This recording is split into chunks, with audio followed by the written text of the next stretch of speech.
Assalamualaikum dan salam sejahtera buat Ustaz Azri. Saya Syafifah Aika binti Zakaria, nombor pelajar 2021373409. Saya akan membentangkan tentang dewa Yunani iaitu Hades. Hades ataupun dikenali sebagai Adonis. Hades juga membawa maksud yang gaib. Hades juga dikenali sebagai Pluton yang bermaksud khazanah. Masyarakat Yunani juga meyakini Hades mempunyai akses terhadap khazanah-khazanah yang tersembunyi di dunia bawah. Asal usul Hades. Hades adalah dewa Olympus pada zaman Yunani purba. Menurut mitologi Yunani purba, Hades adalah dewa dunia bawah ataupun pemerintah alam kematian. Hades adalah anak kepada Kronos dan Rhea, iaitu para dewa Titan. Hades mempunyai 6 adik-beradik. Hades adalah yang sulung.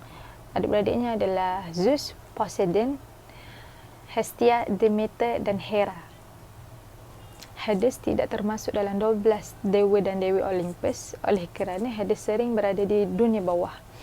Tetapi terdapat juga versi lain yang mengatakan Hades adalah termasuk dalam 12 dewa Olympus tersebut.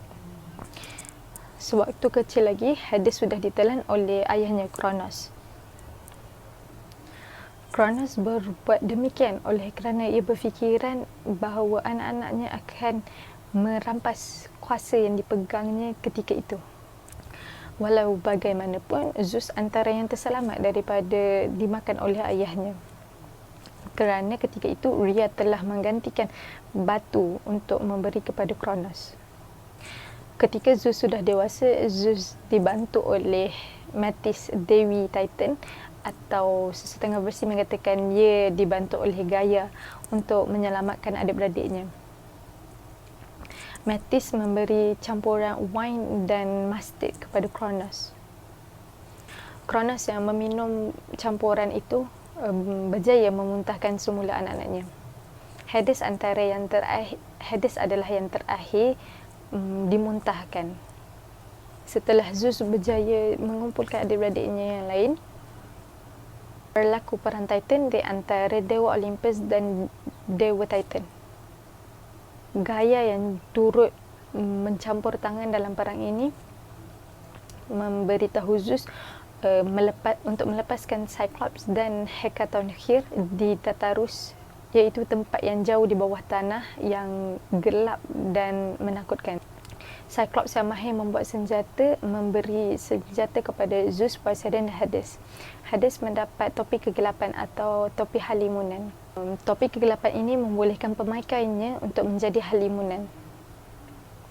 Ada yang mengatakan Hades berjaya memasuki kamp dewa Titan dan menghancurkan senjata mereka dengan memakai topi kegelapan ini. Topi ini juga pernah dipakai oleh dewa dan dewi lain, berarti semasa perang Trojan. Athena memakai topi ini ketika ingin membantu Diomedes. Setelah 10 tahun perang Titan berlaku, akhirnya kemenangan menjadi milik para dewa Olympus. Zeus, Poseidon dan Hades membahagikan kawasan kekuasaan mereka dengan cara undian. Dan Hades berjaya mendapat kekuasaan di dunia bawah ataupun dikenali sebagai pemerintah alam kematian. Hades yang dikenali sebagai dewa dunia bawah atau pemerintah alam kematian tidak sama seperti dewa menghakimi roh si mati, seperti Thanatos yang membawa kematian yang tenang dan Ker membawa kematian yang menakutkan. Kisah seterusnya adalah Hades dan Cerberus. Cerberus adalah haiwan peliharaan Hades. Ia juga boleh dikatakan sebagai ciri Hades kerana selalu bersama. Cerberus adalah anjing berkepala 3 yang mampu mengeluarkan api. Terdapat versi lain yang mengatakan Cerberus mempunyai 50 kepala. Antara tugas Cerberus adalah menjaga roh-roh si mati. Dan dalam masa yang sama, Cerberus mampu mencari roh-roh yang lari daripada dunia bawah. Severus juga mampu mengizinkan orang untuk masuk ke dunia bawah, tetapi tidak mengizinkan orang untuk keluar semula daripada dunia bawah ke bumi. Kisah seterusnya adalah kisah percintaan antara Hades dan Persephone. Hades antara dewa yang tidak mempunyai banyak kisah percintaan. Kisah percintaan Hades adalah bersama Persephone sahaja. Persephone boleh dikatakan adalah sebagai cinta pertama Hades. Hades pernah menyuarakan hasratnya kepada Zeus, iaitu bapa kepada Persephone. Tetapi ibunya Demeter tidak pernah menyukai Hades oleh kerana dia adalah dewa dunia bawah. Zeus meminta tolong kepada Gaia untuk menanam bunga Narcissus. Ketika Persephone bermain di taman itu, dia melihat bunga yang cantik, lalu dia ingin memetiknya. Ketika dia memetik bunga tersebut, tanah mula bergegar dan retak. Maka keluarlah Hades dan kuda hitamnya. Dengan pantas, Hades membawa Persephone ke dunia bawah. Demeter yang mendengar jeritan Persephone itu terus mencari Persephone di taman tersebut. Malangnya tiada yang ingin menyuarakan di manakah Persephone, sehingga membuatkan Demeter berasa sangat marah. Demeter mencari Persephone berhari-hari, malangnya tidak dijumpai. Sehingga Demeter sanggup untuk meninggalkan tanggungjawabnya sebagai Dewi Kesuburan. Demeter yang tidak menjalankan tanggungjawabnya sebagai Dewi Kesuburan itu mengakibatkan bumi menjadi kering, tanaman mula layu dan haiwan-haiwan juga banyak yang mati. Ini adalah antara bencana yang berlaku ketika itu. Zeus yang risau akan hal ini berjanji kepada Demeter akan membawa Persephone pulang. Tetapi jika Persephone berada di dunia bawah, Hades yang dari dunia bawah mendengar perbualan mereka lalu memberikan Persephone buah delima. Menurut mitologi Yunani, mereka meyakini bahawa jika seseorang itu makan apa yang diberi oleh penculik, maka mereka akan kembali kepada penculik itu.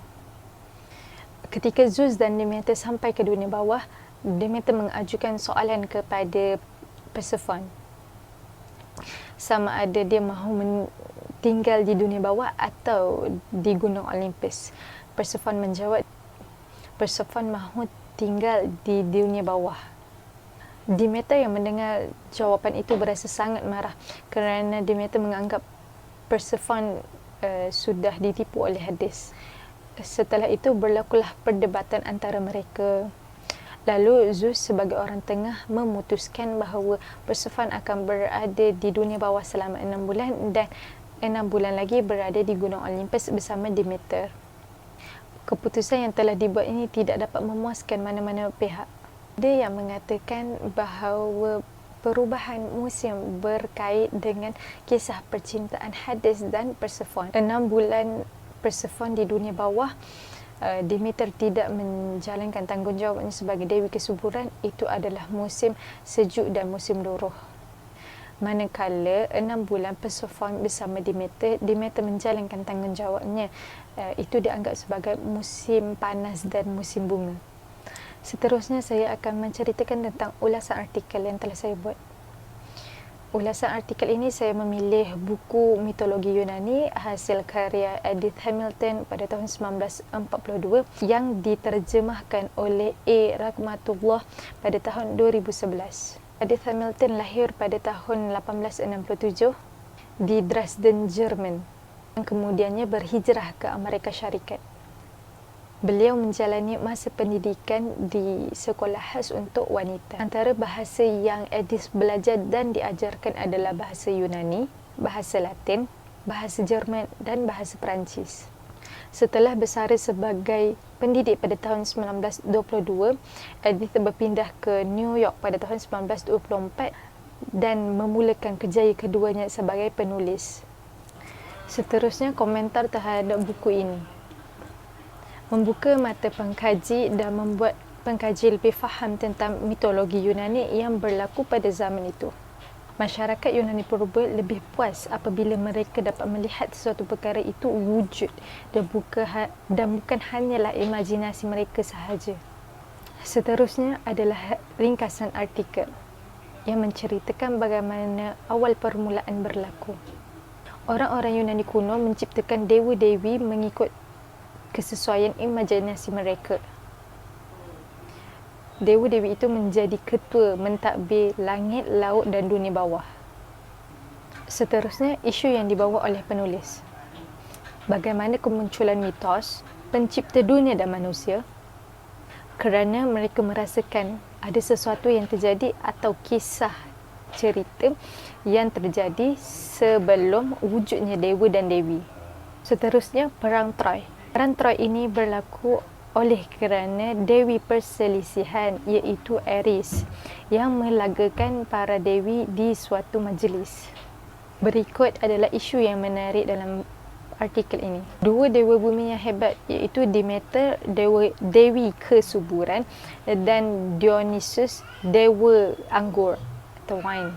Isu yang menarik seterusnya adalah pahlawan Yunani iaitu Hercules, kecuali di Athena kerana di kota Athena terdapat pahlawannya yang tersendiri. Terusnya, kekuatan dan kelemahan artikel. Kekuatan artikel, setiap bab yang ingin disampaikan oleh penulis dapat difahami dengan mudah oleh pengkaji. Manakala kelemahannya adalah pada akhir bab tidak ada kesimpulan. Impak pengkaji terhadap penulisan. Buku ini membuat pengkaji untuk berfikir daripada sudut lain. Jika sebelum mengkaji buku ini, pengkaji berfikir segala yang berlaku ini tidak masuk akal. Tetapi setelah mengkaji buku ini, pengkaji telah memahami bagaimana dan mengapa wujudnya kisah mitos ini. Seterusnya, mitologi di Yunani ini tiada kaitan dengan agama atau apa-apa kitab. Oleh kerana mitos ini adalah ilmu pengetahuan yang paling awal, hasil daripada usaha manusia pertama yang menjelaskan sesuatu perkara. Akhir sekali, maklumat yang baharu pengkaji perolehi hasil daripada mengkaji buku ini. Antaranya adalah tempat dan cara pemujaan terhadap dewa-dewa itu adalah berbeza. Dan wujudnya kisah keluarga diraja pada zaman itu. Secara kesimpulannya, hasil daripada kajian terhadap Dewa Hades dan buku mitologi Yunani hasil karya Edith Hamilton, saya mendapati bahawa terdapat beberapa generasi para dewa dan dewi. Setiap daripada dewa dan dewi ini mempunyai ciri mereka yang tersendiri, mempunyai tugasan dan tanggungjawab yang dipikul oleh mereka. Sifat-sifat mereka adalah lebih kurang dengan manusia biasa. Sekian daripada saya. Terima kasih.